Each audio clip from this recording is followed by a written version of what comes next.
Unha máquina e 2 operarios traballan a bo ritmo en Campo Longo para coñecer as condicións da contorna do Gafos. Están a realizarse as catas do terreo que o goberno local empregará para valorar a viabilidade do destape do río. Están indo a un ritmo estupendo, se fixo a contratación de forma rápida por parte do enxeñeiro xefe e agora mesmo están no 50% máis ou menos do traballo, están no sexto furao dos 10 que van a facer e calculamos que para a semana que ven teñamos todo o traballo feito e logo hai que estudar os resultados. Mosquera asegurou que as catas están a chegar información moi importante sobre esta contorna, como por exemplo que os muros laterais son impermeables e trapezoidais. Que se quixera levantar un muro, non é romper este muro, senón que ese muro se iría cara aos lados, non?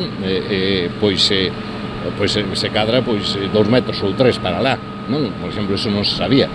Tamén se sabe, por exemplo, que está apoiado ese muro, precisamente este sondeo está dando, por eso nos liamos un pouco, porque non actuamos un pouco porque está dando esa información que está apoiado sobre grava e area, sobre material solto. Os resultados estarán listos a principios do mes de decembro. Neles baseará o goberno local as súas decisións sobre este proxecto para ter garantías de que unha intervención no terreo non afectaría os edificios próximos ou o colexio Campo Longo. Parece que a zona máis preocupante que agravaría as dúas cousas se digamos a tendencia sigue sendo a mesma é que donde hai máis profundidade de terreo solto, non?